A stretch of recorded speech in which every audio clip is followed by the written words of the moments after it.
Upravo pričamo sa trenerom odbojkaškog kluba Knjaževac, Sašom Mitićem. Čestitam na pobedi. Hvala. Upravo se završilo 16. kolo druge ligi Istok. Gost je bila Kuršumlija i rezultat 3:1. Kakvi su utisci iz ovog meča?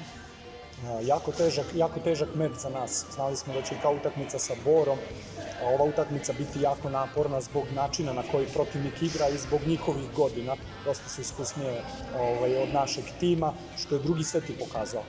Oni su u par poteza rešile drugi set i potpuno ga preokrenuli u svoju korist. Iako su i prvi, i drugi, i četvrti izgubile sa popriličnom razlikom. Kažem, treći set su u par naših grešaka iskoristile i preokrenule i dobile set.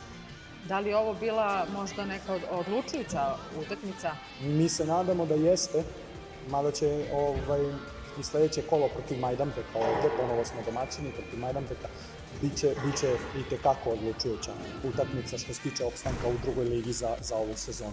Kad kažem opstanak, čudno je malo da smo peti na tabeli od 12 ekipa i da mislimo o opstanku, ali zbog reorganizacije liga, zbog toga što dve ekipe ispadaju iz prve lige u našu drugu ligu Istok, moramo da vodimo računa o plasmanu od 1. do 6. mesta u ovoj sezoni. Reci mi šta očekuješ od... U stvari, pitaću te za utakmicu sa Majdanpekom kasnije, a šta bi kao najjači element iz ove utakmice sada izdvojio? Definitivno servis. Servis definitivno napredovali smo u ovoj polusezoni. To sve utakmice do sad pokazuju da smo napredovali na servisu. Dosta problema pravimo našim protivnicima, našim servisom, tako da sam jako zadovoljan, ali kao što i sama znaš, dosta se radilo na tome poslednjih par meseci. Tako da je servis definitivno i napad se šunja tu negde, tako da je to. Bravo u svakom slučaju i samo napred. I šta bismo mogli da očekujemo od sledeće utakmice? Majdanpek nam dolazi?